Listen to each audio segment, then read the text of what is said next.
resistance is futile.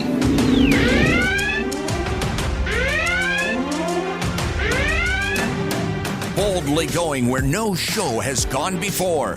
This is The Week in Geek with David D. Squared, your source for geek and pop culture news that's trending now. Broadcasting from the Gregory Ricks & Associates Wealth Management Studios, here's D. Squared. Greetings, people of Earth! This is The Week in Geek, your source for geek and pop culture news that's trending now. I'm your host, D Squared. Skunjay! We're back! We're live! We're here! The Pelicans aren't playing tonight, so we can actually talk to people. It's crazy. Who knew? Who knew? We're back. All right, so look, and we're back in style, man. We've got a live guest in studio, and then earlier this week, I got to sit down and record with none other than ICE Mutha T. Ice-T. So he's got this great new podcast out called Ice-T's Daily Game. And basically he's just dropping pearls of wisdom. And we get to talk about it. And I'll just tell you right now, at one point it sounds like R2-D2 is reading us a Shakespearean soliloquy or it's Morse code because it. But look, the quote needed the nuance of the F-bomb. And without the nuance of the F-bomb, it just didn't translate. So we got Ice-T to wrap up tonight's show. And then, holy guacamole, dude. So like this weekend coming up, we've got a lot of great events. One of them specifically is Blerdfest happening April 1st. April 1st. Hold on, let me turn on you. True. How you doing in there, buddy? How you doing? All right, so Blerdfest is this coming Saturday, April 1st, right? Yes, this Saturday, April 1st, 11 a.m. to 6 p.m. All right, and so we're going to get into all that. We're going to talk about where, you know what? Let's do it real quick. Where is it? When is it? And how can they get more information and follow you on socials, you know? Blerdfest 2023 is going on at McDonough 35 College Preparatory High School at 4000 Cadillac Street.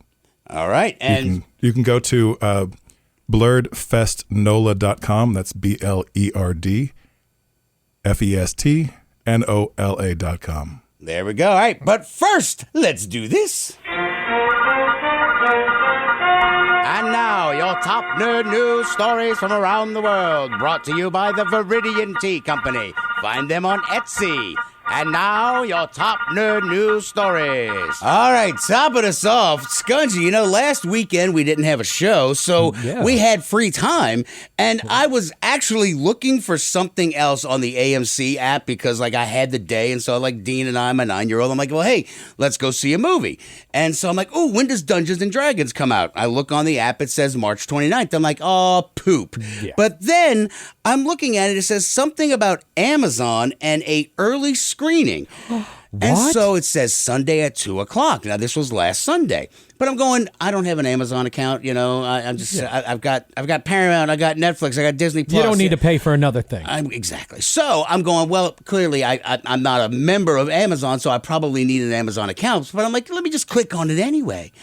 Lo and behold, it's just anybody with a phone and anybody who's got money. You can hand them said money and they'll give you a ticket to go see the movie. The only reason the Amazon thing was because they actually sent out an email to Amazon Prime members letting them know about it. That's the only thing. You know what? I get emails from Amazon and all sorts of people, but they're usually phishing emails and scams. So probably Delete. Their own Amazon customers are like, yeah, I don't know what this is. Delete. So we got to go see Dungeons and Dragons Honor Among Thieves. And look, dude, I enjoyed the hell out of the movie because it was fun, it was dumb, it was also intriguing, and they didn't beat you over the head with the arcana of the whole Dungeons and Dragons world. They're like, here's some cool set pieces, here's some cool scenes, here's some characters. We'll develop them for you, and then you'll find out what motivates them to do said things. And it's got a family theme at the end of it. it. What was the guy's name who I hate? Oh, Hugh Grant. Hugh Grant. Yeah, like I don't know why I dislike the guy. I just I don't. love that you knew that. I know. No, trust me. I know who he hates. That's my job. And then Yes, the other. which that you knew which because I get the feeling that he hates more than one person. No, yes. yes, Who's the there's a other lot. guy that I really hate? Henry Cavill. Yes, I despise that guy. Cavill, whatever. Whatever the hell his name is, I hate his face. So, but Hugh Grant, though, I thought that he was just going to be a turd, kind of like that guy that was in the original Dungeons and Dragons movie who had gravitas, because they were looking for somebody to Jeremy Irons. Jeremy Irons. They were looking for somebody with gravitas to like lend some credence to the film, and he did the exact opposite. He was a bumbling fool and a liar, and it was great. I was genuinely shocked that I found his character not annoying. I was very happy with that. This movie was just downright fun. The thing I loved about it is that if you don't know about Dungeons and Dragons, if you've never even heard or chunked dice in your life, you still enjoy this movie because it's just a fun movie. But it also does a lot of really nice things with nods to little like characters or settings or whatnot. You mean like the Dungeons and Dragons cartoon Like cast? the Dungeons and Dragons cartoon cast. Oh my God. Dude. Stuff like that. And then just it felt like I was watching a campaign that we have played before. Well, and I think what the other thing that I found enjoyable too was that there was no romance in it. Like that there was no romance like trying to woo the queen. There was none of that BS. It was all just kind of like To be fair, Chris Pine's in love with himself. well, of course, but he's a bard, so he's in love with anything with a pulse too. But he didn't pull the Kirk out. He didn't No, try he to didn't. sleep with the mimic. So No. there is that, So, but I mean, also like Michelle Rodriguez, and then the girl who played the druid who turned into the owlbear, and then the sorcerer. Oh God. Well, I'm terrible with names. That's why I have you. So, but they were kind of like he was hitting on her, Yes. but it wasn't like. He was like, I tried to woo her once. It was so weird and awkward. And it was funny because at the end, it seems like they no longer dislike each other. But she's like, yeah, you can woo me. It was funny because she's just like, yeah, okay, yeah. I don't hate you anymore. Yeah. That's the perfect way to end it. Like there's no romance. It's like, no, I no longer hate you. Maybe I'll give you a shot, but whatever. It doesn't help the plot of the movie, and I don't care. And they just moved on with it. Like I feel like there were no wasted beats in the film, I guess is what I'm getting at in my long-winded form. Yeah. You know? I gotta say, the chemistry between Chris Pine and Michelle Rodriguez, they were just perfect together. I loved their on-screen chemistry. I know you're not the biggest fan, of Chris Pine sometimes. No, I don't dislike him. I thought he was terrible in Wonder Woman 84, but Wonder Woman 84 was a terrible movie. So well, to be fair, but I think there's their chemistry is great, and I like how it doesn't necessarily have to be over, and you can continue with these two characters going forward. No, right. I mean, but honestly, part of me wonders, like, if they don't do a different cast for another movie, I mean, it's not like I don't want to see them again, but kind of like True Detective or whatever it is, where each season is a different cast, maybe each different season has a different, campaign party. No. It's best have the same actors playing different characters. Well, they'd have to be twins of their characters who died. Who died. They suddenly died, and I rolled up a new character. And no, they look exactly the same. My but name this is one's Tom. Bob, right? So that was it. So it comes out this week for I guess for the common folk because for not us I was able to use the Google machine and find tickets on complete sheer luck and accident. So now thank you for that call. By the way, you're welcome. I told you, So there we go. All right, moving on. Now, look, Teenage Mutant Ninja Turtles. We talk about video games a lot here. We had Shredder's Revenge. You reviewed that. So good. It's fun. I mean, and even now they have arcade games out like at Adventure Quest Laser Tag and all these places. Even Dave and Buster's. They've got the TMNT. But it's like a 4-person arcade game. It's like the old school arcade, but updated with new game and whatnot. Right. And so you got Shredder's Revenge, which is like the old school art from like the 80s cartoons themselves. Yeah. True. How old are you? You're our age. Like I'm 47. I'm 54. Really? What? Damn, you dude, young looking. What is your secret, dude? Good. Maybe genes? it's Maybelline. Yeah, Maybe. I know. God. Yeah. So, well, all right. Well, did you play the arcade games? You watched the Turtles? Oh, yeah. The arcade game was fed more during junior high school than my stomach. Yes. Because my lunch money was like, just let me get a little Miss Pac-Man, man. I just need another dot, man. Just give me a dot. I'll suck your cherry. So I like you. So the whole point of this, though, is that they are going to come out with a new Turtles game because all that was fun, the pizza-eating turtles, cowabunga, all that.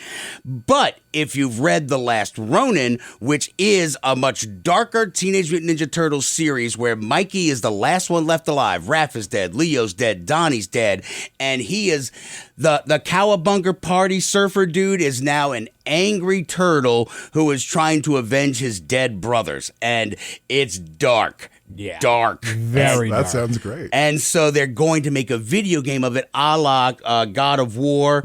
And what was the other one? No, it's a God of War, the 2018 God of War, that third person. Ragnarok. The second one, yeah. So like a third person sort of thing. And so that won't have the light, airy feel. This will be, I'm going to nunchuck you to death with blunt force trauma. So I think that would be fun to play as Mikey because, I do love the fun aspect of the Turtles, but it is kind of cool to see that side. Like, I don't want it. I want it for a movie, want it for a game. Yeah. Don't ever go back there because you don't want to go that dark, with a childhood franchise. Yeah. I mean, we've seen what happens to other franchises, which goes into a perfect little segue. Actually, it's not really a perfect segue because nothing is. Well, so Shazam, Fury of the Gods, and then you've got the Snyderverse. So apparently Shazam is not doing well. Scungy, you saw me doing math outside. I had my shoes off and everything. I'm counting my toes. Well, apparently they've only made $47 million in 2 weeks for Shazam. His opening weekend was like 27, 28 million, something like that. Just the opening, Friday, Saturday, Sunday. But it is underperforming. John Wick came out and is already beating him with 1 week. And well, you also have the RIP to Lance Reddick, by the way. Oh God, I swear, dude, that sucks, dude. He you need gravitas? He was your guy. Yes. He was your guy. But so like where the hell was I going? You were going with Cocaine Bear. Oh, I was going to Cocaine Bear. You know me so well. So Cocaine Bear has made like the same amount, 40 million in 5 weeks. So Shazam, the actor, took to Instagram to say like, hey, if you need a family-friendly movie, don't go see John Wick. Come see Shazam. And he went on for like 9 minutes. You and I were sitting there because I was going to record it and use clips of it to play. In case there were people that were confused about whether they should take their kids to see John Wick. Correct. Yes, exactly. Yeah, John Wick 4. like, you know what 1, 2, and 3 were. You expect 4 to be, let's just hug it out, bro. No. Exactly. Well, that's the thing. What else can he do now, honestly, Well, no, I mean, when you've killed everybody, all you can do is, the power of love. Well, they could have turned it into the welcome, the Thunderdome. Version of John Wick, where they had some kids for cuteness. All right, stop. Oh my God. Well, look. In John Wick's defense, though, they laid like a mythos on there. Like, I want to know more about the high table. Yeah. I mean, there's so many things that they put little layers there in between, massive amounts of death and violence. Yeah. But then they put, here's a little story bit. But you get me off track here. So Shazam, he's begging them to go watch the movie. And he starts talking about the darkness of the Snyderverse and that people are booing him because they think that, it's not dark enough because all of DC's movies are so dark and depressing. And it's like, well, yeah, that's kind of been DC's thing, but I mean, that's Frank Miller. Shazam started off as fun. It's freaking kids, for the love of God, I mean, they're kids that suddenly get magic powers, I mean, I liked the first one. The first one was a fun film. It was fun. Here's what I think is the problem. All right, you and I, we made this career out of being nerds and going to see these movies. Yeah. When it came out, I wasn't like rushing out to the film. I wasn't, it's like, I don't think I have superhero movie fatigue, but maybe I do. I'm not beating down the doors to go see the movies like I used to. I mean, even Ant-Man Quantumania, I waited like 2 weeks or so before I went to go see it. I mean, I don't know. I mean, it's not. I don't think it's COVID thing because now I don't know. I mean, it's harder for we were talking earlier. For me, it's COVID ruined me because now it's like, man, Yeah, I know. You just don't want to go, period. I just want to. Well, no, it's like it's so much easier for me to press a button on my computer or my television and just stream it. You know, I don't have to leave. I don't have to leave the house. So I will wait for it to start streaming just out of comfort. You know. So what do you think? True? Is it fatigue? Is it comfort? Or is it a bad movie? I saw the first Shazam. I thought it was okay. I mean, I have to give this disclaimer that I've never been a very big DC fan. Well, that's why Marvel's always beating the pants off of DC, so it's okay. DC should know that by now too. So, like, I check in because I love superhero movies. I've been so impressed with superhero movies in the last decade or so, mostly Marvel movies. But I check in with DC movies and like I saw Aquaman, corny. My God. Oh my God, it was corny. And Shazam was like, all right, okay. So, right. I mean, the fact that the second one didn't do as well is, not overly shocking. Yeah. Yep. Well, there we go. We got it. Now, look, when we come back, though, we've got to talk about Willow. Because Willow has been canceled, Scungy, and there was much wailing and gnashing of teeth. But, wait, there's more.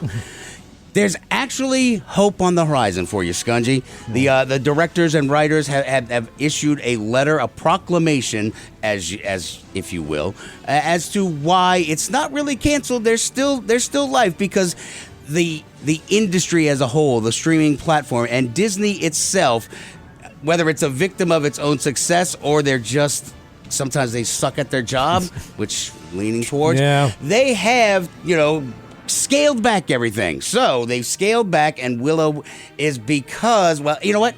I'll tease it. Yeah. We'll explain why on the other side, and we're going to talk about Picard and Mandalorian episode 4. Holy guacamole, dude! It's just like if you like Mandos, you get a lot of Mando. You're gonna get some Mando. Yeah. All right. This is the Week in Geek with D Squared on iHeart Radio. Wait, I got to the slowest part of the song. I should have gotten out earlier. This is the Week in Geek with D Squared, iHeart Radio. You suck at this.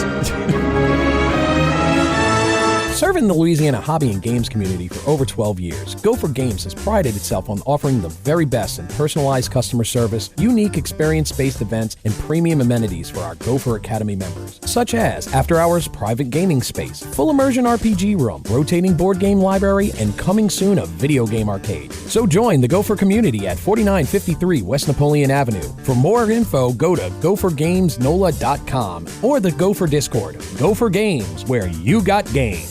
Box tea again? Why don't you try the tea blends from the Viridian Tea Company? They sell blends that are guaranteed to make you think outside the box. With blends like Quantum Mechanics, Caligula's Herbal Nerve Tonic, and Manta Ray Dreaming, your tea experience will be out of this world. Look for the blends at Tubby & Coo's Mid-City Bookshop at 432 North Anthony Street or online at Etsy at the Viridian Tea Company. So put down the box and order some tea from the Viridian Tea Company today.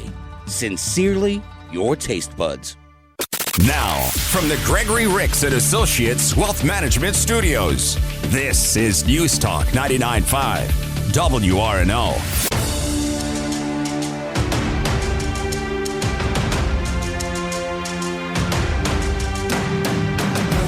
Hello, creeps. It's me, John Kassir, the voice of the Crypt Keeper, and you're listening to The Week in Geek.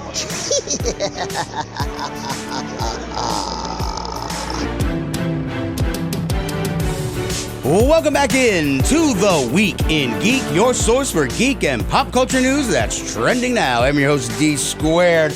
Now, as always, we want to strongly urge you to check out the Facebook page, facebook.com/The Week in Geek. Check us out on Twitter at Twig Radio, the Instagram's The Week in Geek, and for some ridiculous reason, TikTok at The Week in Geek. Hey, Scotchy, how can people listen to this show? Well, if you missed any of tonight's show, or if you want to hear Dave rant on again on how much he loves Hugh Grant, you can always find... Oh, no, your mic got turned on. Find us on Spreaker.com or download Spreaker for your smartphone or tablet. We're also on iTunes, YouTube, Google Play, Stitcher, Spotify, and the beautiful iHeart Radio app with the candy-like button. Well, hello there. Yes, you too can be a part of the show. Click that candy-like red button. You can leave a 30-second message on whether or not you think, I don't know, what Henry Cavill is the greatest actor since, I don't know, Sean Connery. Oh, is he now? Oh, he is. I'll tell you. Suck it, Trebek. Suck it, Trebek. So, wait, I'd hand your mic off, Drew. What'd you say? I've come to shave you. My name is Ramirez. I'm an Egyptian. Oh, I'll take the rapists for 100. That's therapist, Mr. Connery. So, That's what your mother said. Moo. All right, before we get Drew. Yes. Blerdfest 2023. It is coming up this weekend, April 1st. Tell folks once again where they can follow you on social media, the event, the venue, times, everything real quick. We are Blerdfest NOLA everywhere. Blerdfestnola.com, Facebook, Instagram, Twitter, Blerdfest NOLA, BLERDFESTNOLA. If you were to go to our site, that is the best place to find all the information, all the images. We are essentially like a Comic-Con, except with a lot more melanin. I love that. I am melanin challenged, so you know that now we know.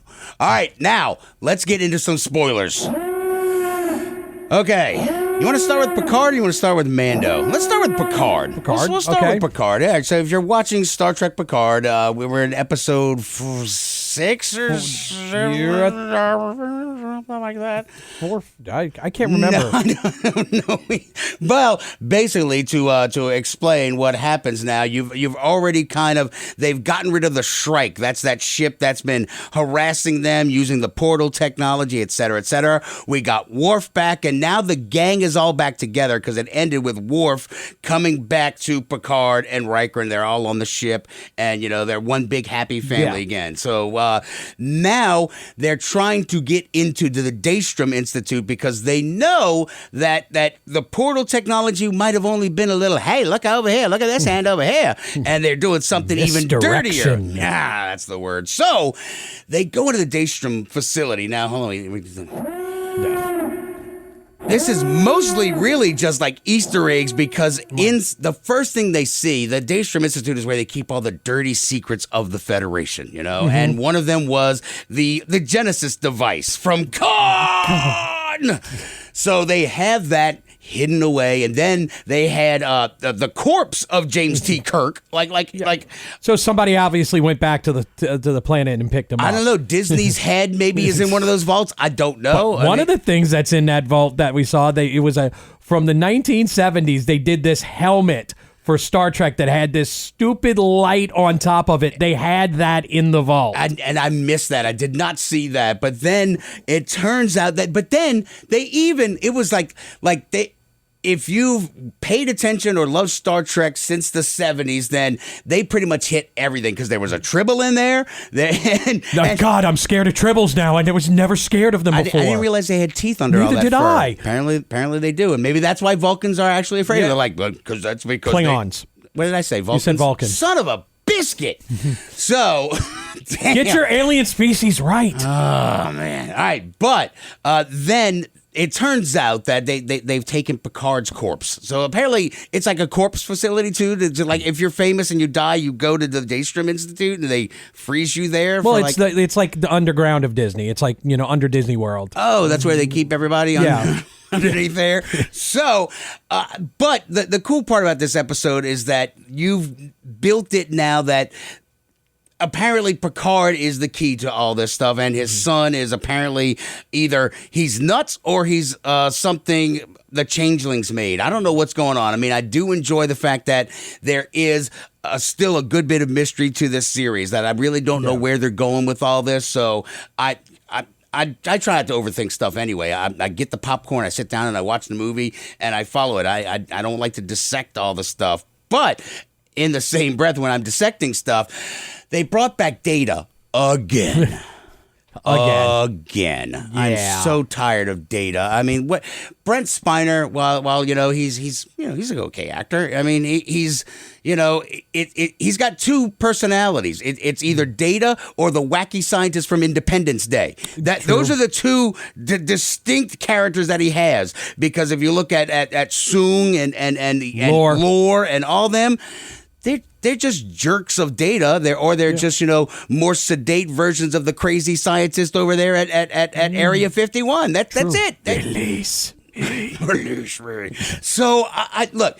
I feel like they keep going to the well too much with this data stuff because that's all season 2 was Soong and the AI race and all that stuff and the cyborgs and the androids. Well, let's just call this season actually what it is. Fan service the season, because that's basically what it is. It's like, we know this is going to be the end. It is the big send-off. This is the send-off. So it's like, let's sit there and let's go and take everything that you loved about Next Gen and roll it out. And even touching a little bit on DS9, because we're talking about the Dominion War, which was part of DS9, which is, in my opinion, the best story arc in the history of Star Trek. They even used the Klingon bird of prey from Attack of the Whales. Exactly.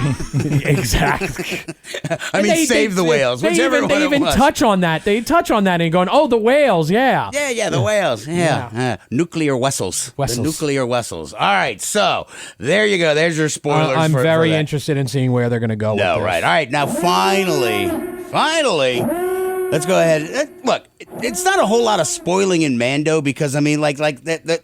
This episode was full on Mando. They're at the redoubt, and you've got little baby Grogu now, who is actually kind of like I don't know how they're going to put helmet on his ears. I mean, that's got to be really uncomfortable if he can't take his helmet off and those ears got to fold up. The armorer will make something. She'll figure it out. Can you? It'd be like wings, like an old Dungeons and Dragons winged helmet. I mean, like no, the ears flap down, but then we'll go into the little recesses when. They're going to make little backlight, like you look like the Flash? Yeah. Like, all right, well. It helps with, but he's a foundling now. Well, right. So now they're putting in some training. That, oh my God, like it's so funny. They give him this little roundel, and it's as big as his entire chest. She's like, you'll grow into it. He's like, what? That's like the hand-me-down clothes you got as a kid. It's like, well, Mama, these don't fit me. You'll grow into it. It's a night dress. Shut up. Go to bed. All right, so, and then, look, the whole thing towards the end, here we go again. I got a feeling Bo-Katan, I don't think she's playing a long con game. I think she's actually having, like, this sort of crisis of faith, or maybe just a renewal of faith, because, like, she saw the giant mythosaur in the bottom, and even the armor is kind of like, sort of dismissive of like, well, did you think you see it? You see all sorts of things. She's like, no, I saw the damn thing. Yeah. And she's like, very good, child. Here you go. Here's your pauldron. Shut up. Go eat some gruel. And then we find out the eating habits of the Mandalorians. Yeah, we always wanted to know, how did that happen? So apparently, and if you wanted to know true, when they're hungry and they're in a group of Mandos and they're all wearing their helmets, they all have to go wander off somewhere to find a place to eat. And if you're the leader of the war party, you get to sit by the fire. This is the way. Can't they just like do soup through a straw? Right, it's like seriously, I mean, I've seen Mando just kind of shove it over his helmet like a cookie or whatnot. Yeah, right, But I mean, the dark side has cookies. Didn't you say that? They really do, because of that. The episode before this one, which was a fantastically dark episode, by the way. Yes. They like that woman. She had cookies. We've always said that the dark side has cookies. They weren't cookies, they were biscuits. It doesn't. Look, we're not British. We're not British. The Empire is British. They're cookies, not... The Empire is British, so it's cookies, not cookies. Biscuits. They're cookies, not biscuits. Look, there's a huge difference. Look, they call them biscuits. We call them cookies. Just shut up and eat your spotted. Yeah. So, moving But what about on. what the best part of the last episode of Mando, though, was a redemption for a certain actor. What? Ahmad Best. Oh my God! How the hell do I forget that? Jesus Christ! We've been talking. Well, all right. This is what happens when we do the show before the show. So So the character who Ahmad Best, the man who played the voice of Jar Jar Binks, and played his physical representation. Yeah, with the little hat on his head. Here's the eye line. Look up there. He finally got to play a badass. He was the one, because like Grogu has a flashback, and we find out how little baby Grogu survives Order 66, and Ahmad Best was Kelleran Beck. Kelleran Beck, that's it. Yeah, and he saves him, and then, dude, he was a badass. He had 2 lightsabers. He's like, pew, pew, pew. It was awesome. Now, he did leave those Naboo soldiers to die. They told him to leave. People in movies always say that, leave without me, go. Fantastic. Bye. man, what a jerk. I mean, like, now I gotta die. It's just being polite. It means take me with you. You didn't have time. There ain't nobody got time for that. Man, look, you take me with you. Don't let me die. A bunch of nameless, faceless stormtroopers. But it was funny that they got attacked by Imperial forces because they were red. They were the Emperor's guys. Yeah. But it was the 501st that strolled up into the Jedi Temple, though. Well, yeah. So I don't know, man. Look, like Filoni and them, they just got this stuff on lock. I mean, it's good stuff. It's good stuff. All right, we need to take a break. True, you're coming up next. Blerdfest coming up next weekend over there at McDonough 35. Get your tickets now. Get your tickets now. Ow. All right, this is The Week in Geek with D Squared on iHeart Radio. Where in the world is San Diego? Box tea again? Why don't you try the tea blends from the Viridian Tea Company? They sell blends that are guaranteed to make you think outside the box. With blends like Quantum Mechanics, Caligula's Herbal Nerve Tonic, and Manta Ray Dreaming, your tea experience will be out of this world. Look for the blends at Tubby & Coo's Mid-City Bookshop at 432 North Anthony Street or online at Etsy at the Viridian Tea Company. So put down the box and order some tea from the Viridian Tea Company today. Sincerely, your taste buds. Pro Se Productions is a leading independent publisher on the cutting edge of new pulp and genre fiction today. At Pro Se Productions, you'll find fiction featuring fast-paced action and adventure, larger-than-life protagonists, over-the-top characters, and tight yet extravagant plots. Pro Se specializes in prose books, anthologies, audiobooks, and more. Go to prose-press.com to find our monthly release schedule and more info about our great titles. Pro Se Productions is your first-rate publisher of new pulp fiction today. Now, from the Gregory Ricks and Associates Wealth Management Studios, this is News Talk 99.5 WRNO.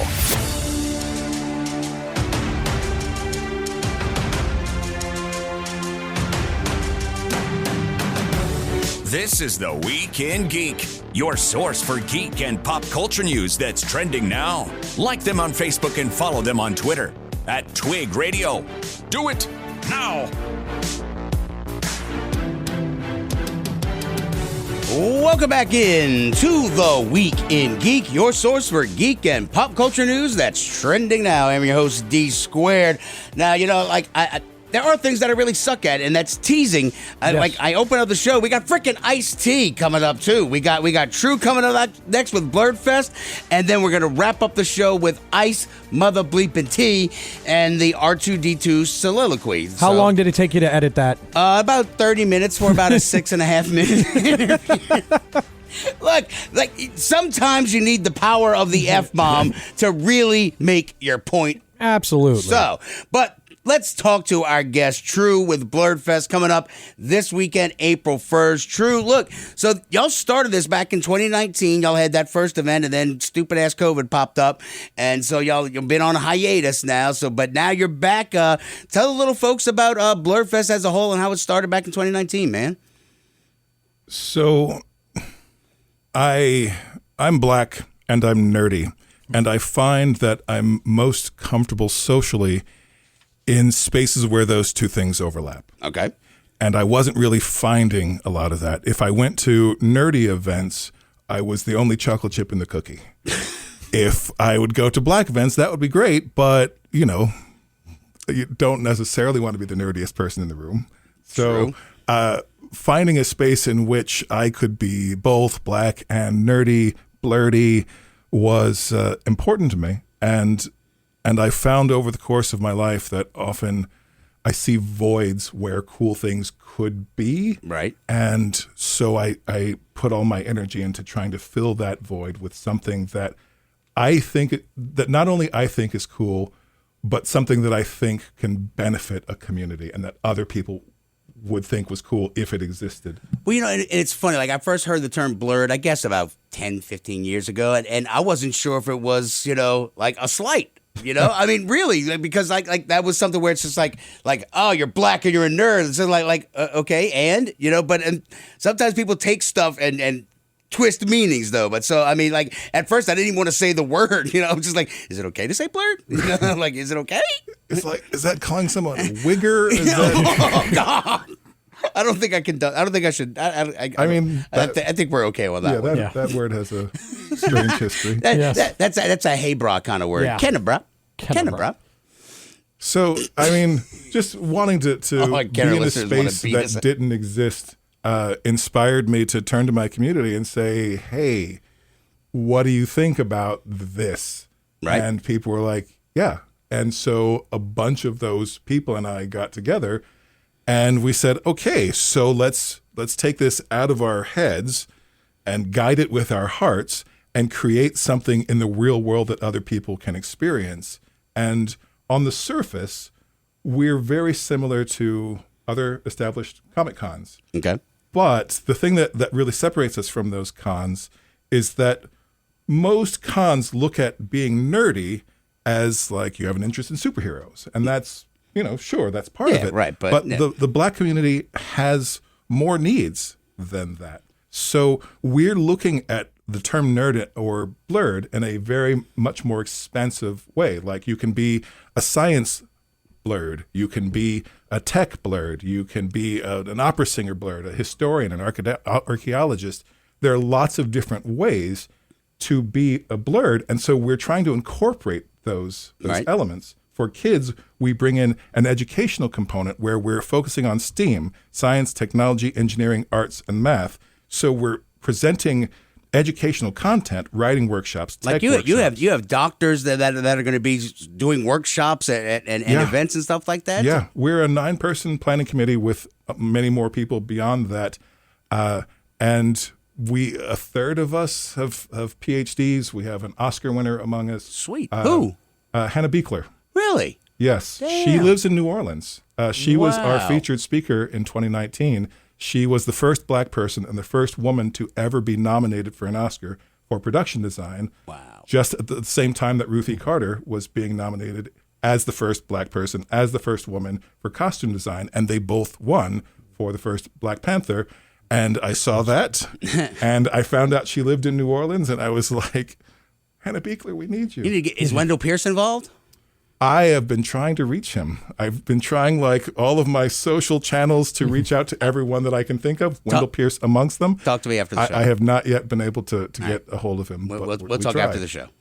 And so, yeah, Hannah Beekler is involved for the same reason that everyone else is involved. And we all, everyone is donating their time for this because they're all ideologically aligned with the mission.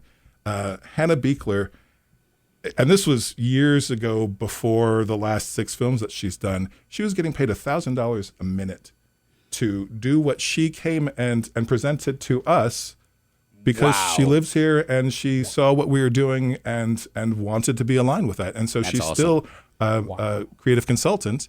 I mean, she's busy, traveling the world and working on a bunch of films. Right, but when she's not doing that, she is involved for the same reason that Dr. Jennifer Bagnaris, who runs the writing program at Dillard, which is one of the oldest. I just did a PSA for them. They got they had a STEM thing yesterday. Dillard, what?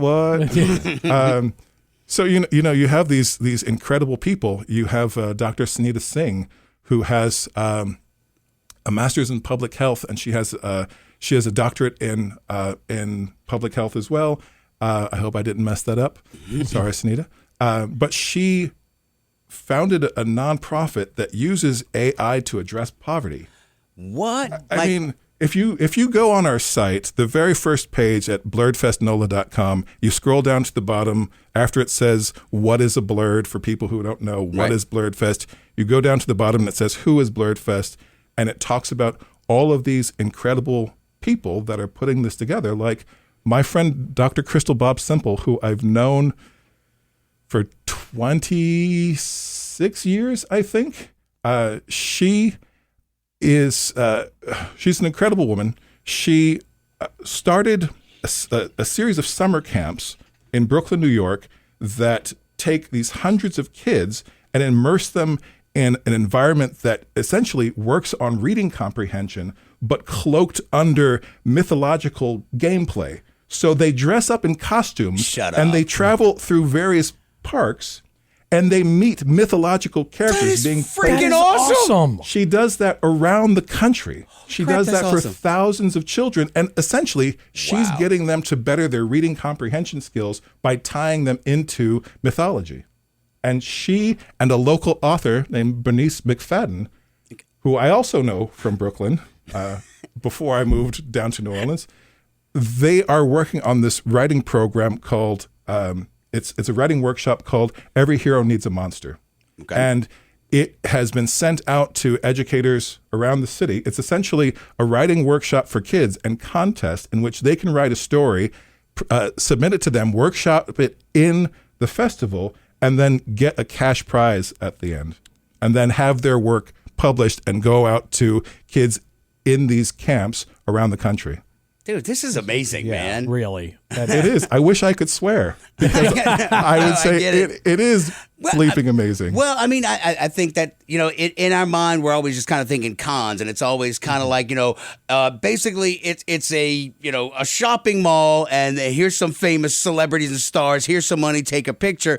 But you've kind of basically made it an entire immersive sort of learning experience and raising people up and giving them skills, as opposed to like, here's your picture with somebody famous. Here, you want to buy a comic book, buy a comic book. This is deeper and more meaningful than that. I go to cons because, I want to see what they're doing. I want to support. Right.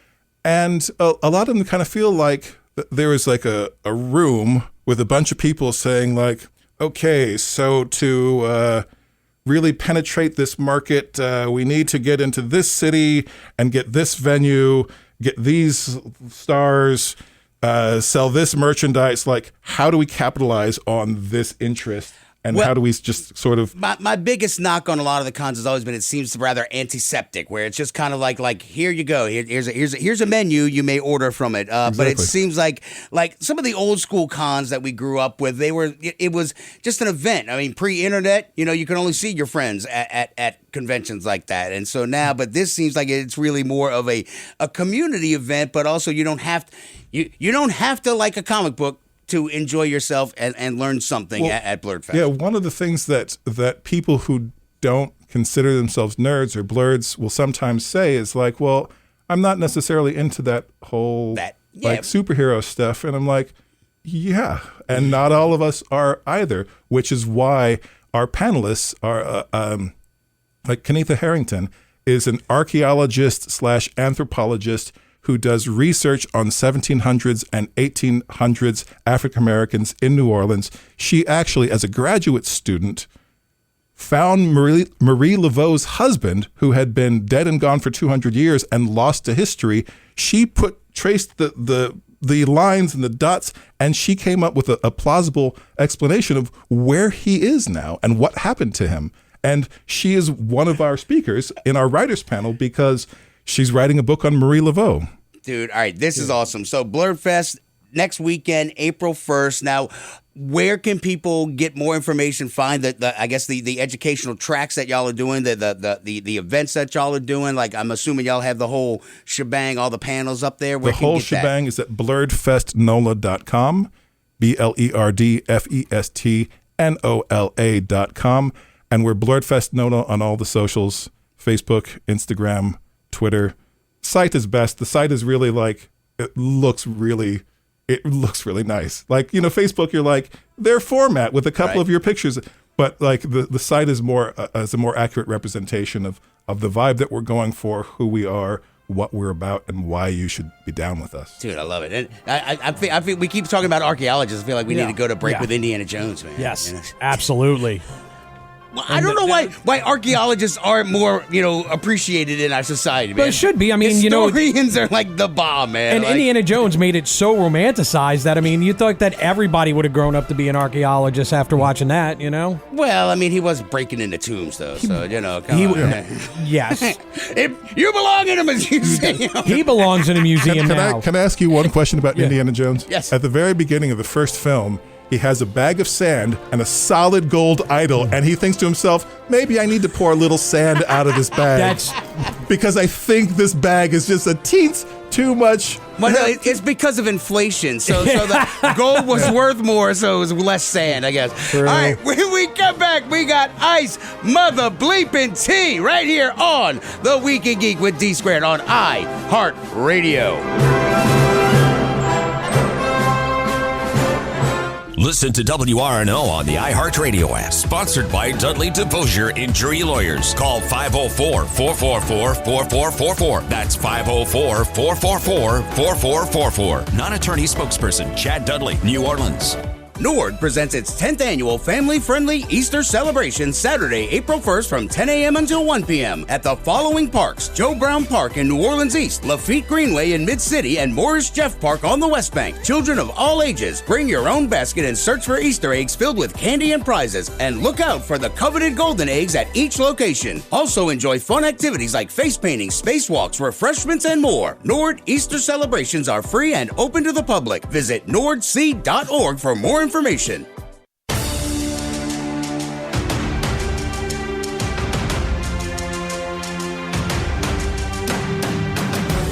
Welcome back to The Week in Geek, your source for geek and pop culture news that's trending now. Don't forget you can listen to previous episodes on the iHeart Radio app at The Week in Geek Radio Show. Here's D Squared.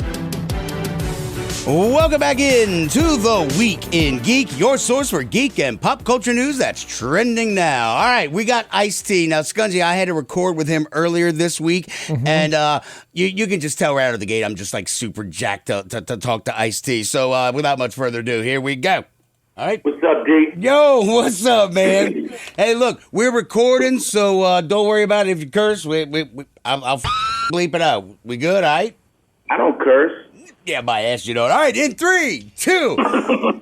Welcome back into The Week in Geek, your source for geek and pop culture news that's trending now. I'm your host, D Squared. Let's go to the guest line. And it ain't no stretch to call this man a legend, an icon, a hustler, an actor, the father of gangsta rap, the frontman of a thrashing-ass metal band who's bringing you stacks of wax, mounds of sound, all designed to get you down, putting some Motown in your town. ICE Mutha T. ICE, what's up? Oh, man, you hype, man. God damn, man. What's going on with you? Dude, I am ready, man. I've been waiting for this interview, man. I am jacked up. You got this brand new podcast out, Ice-T's Daily Game, where you're dropping pearls of wisdom, OG, intellect. Talk about the new podcast, bro. Well, you know, on Twitter, I would put down, some Daily Game every day, because when I got on Twitter, I'm on Twitter at Final Level.